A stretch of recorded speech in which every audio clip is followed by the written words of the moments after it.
अस्सलामु अलैकुम वरहमतुल्लाहि वबरकातुह। अल्हम्दुलिल्लाहि रब्बिल आलमीन वस्सलातु वस्सलामु अला रसूलिहिल अमीन व अला आलिहि व सहबिहि अजमईन व मन तबिअहुम बि इहसानिन इला यौमिद्दीन। मुहतरम हज़रात, इस्लाम में माल की हकीकत और सरमायाकारी के उसूल व ज़वाबित, इस मौजू पर गुफ्तगू करते हुए अब हम आगे बढ़ते हैं और इस वक्त जिस नुक्ते पर हम गुफ्तगू करेंगे वो है कि शरीयत और क़ानून सरमायाकारों के माल की हिफाजत कब और किस तरह करते हैं। लोग सरमायाकारी करते हैं तो उनकी हिफाजत किन हालात में शरीयत और क़ानून की तरफ से हो सकती है और किन हालात में उनके मालों की हिफाजत नहीं होती, ये जानना बहुत ज़रूरी है। लिहाजा हम मौलाना मुस्लिहुद्दीन साहब मदनी से सवाल करते हैं कि इस सिलसिले में लोगों को कौन सी बातें ज़हन नशीन रखनी चाहिए।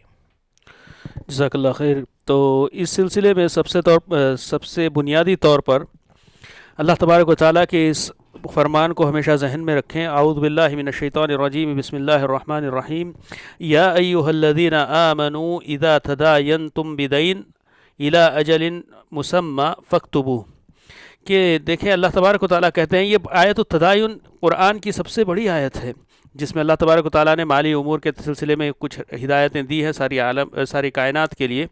तो इसमें अल्लाह तबारक व तआला शुरुआत में ही ये बात बताते हैं कि अगर कोई भी मामला लेन देन का मामला हो, माली लेन देन का मामला हो, तो उसको फिर लिख लो इला अजल मुसम्मा, एक वक्त मुकर्रर तक के लिए, तो उसको लिख लो, लिखा पढ़ाई कर लो। देखें, इस आयत के मज़ीद तफसील में जब जाते हैं तो हम ये भी देखते हैं कि लिखना ही नहीं बल्कि इसमें गवाह को भी मुकर्रर करना है। सुभान अल्लाह। और ख़ास तौर पर उस वक्त अगर वो एक वक्त दराज तक बाकी रहने वाला हो, क्योंकि आयत के तकमीले में चले जाएं तो फिर आखिरी में ये बात भी मिलती है कि तुम पर कोई गुनाह नहीं है कि अगर कोई चीज़ इज़ा कानत तिजारतुन हाज़िरतुन बैनकुम, कि अगर कोई ऐसी तिजारत है जो आनन फानन ख़त्म होने वाली है, यानी ख़रीद व फ़रोख्त का मसला है, जो जिसमें पैसे दिए और चीज़ ले लिए और बात ख़त्म, तो वहाँ पर अगर कोई नहीं लिखते हैं तो उसमें कोई शनाअत नहीं है और क़बाहत नहीं है। तो मालूम हुआ कि इस्तिहबाब, उलमा ने इसको मुस्तहब करार दिया है, इस हुक्म को लिखाई पढ़ाई के। और मुस्तहब भी इसलिए करार दिया कि ख़ुद अल्लाह तबारक व तआला आयत में कहते हैं कि ये चीज़ बहुत ज़्यादा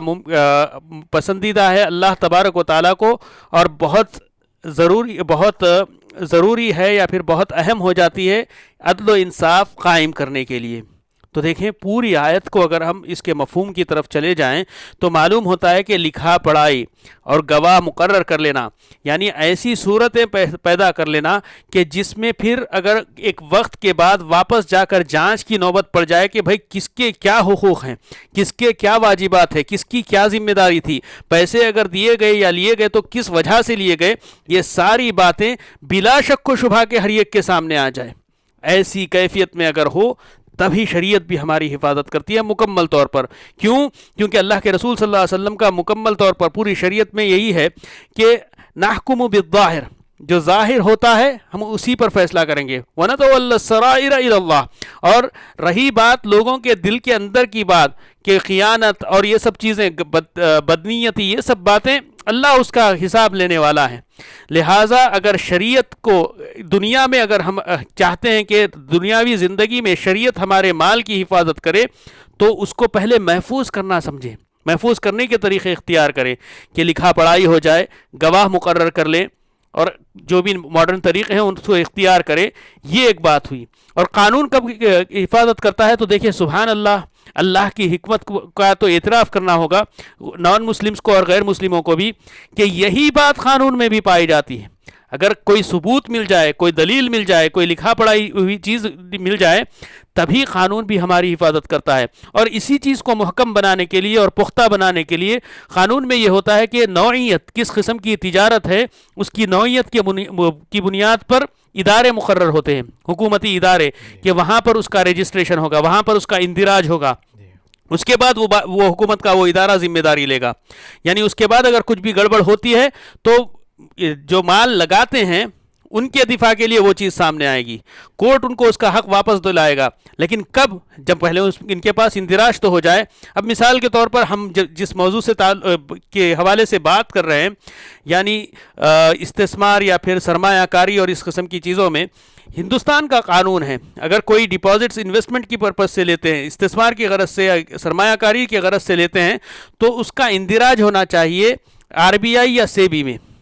دونوں اپنی نوعیت کے ادارے ہیں اور اس کی تفصیل کا یہ مقام نہیں ہے اور یہ موقع نہیں ہے۔ تو معلوم ہوا کہ ایسے کچھ ادارے ہیں جہاں پر آپ کو اندراج کرنا ہوگا، تو پھر پیسہ لگانے یا سرمایہ کاری کرنے سے پہلے کسی صلاحکار، قانونی صلاحکار سے مل لیں، کسی وکیل سے مل لیں اور بات کر لیں کہ بھائی دیکھیں اس قسم کی ایک اسکیم میرے سامنے آئی ہے، اس کو کہاں پر لگایا جا سکتا ہے، اس میں کون سے قانونی احتیاطی پہلو اختیار کرنے چاہیے، تو اس وقت قانون بھی حفاظت کرے گا۔ اور یاد رکھیں، زبان زد عام و خاص یہ بات ہے کہ ہر ایک لوگوں کے پاس یہ بات مشہور ہے کہ غافل کا اللہ بھی مددگار نہیں ہوتا، یعنی غفلت ہم برتیں گے، اسباب ہم پیدا کر لیں گے اور اس کے بعد دوش دیں گے اور قصور دیں گے شریعت کو، تو یہ ہماری کوتاہی مانی جائے گی۔ شریعت ہو یا قانون ہو، وہ اسی وقت ہماری مدد کرے گا جب ہم صحیح راستہ اختیار کریں، صحیح ذرائع اختیار کریں۔ ہم اپنی کوتاہی کو نہ شریعت کے سر مڑ سکتے ہیں اور نہ ہی قانون کے سر مڑ سکتے ہیں، یہی بس خلاصے میں کہہ سکتا ہوں۔ جی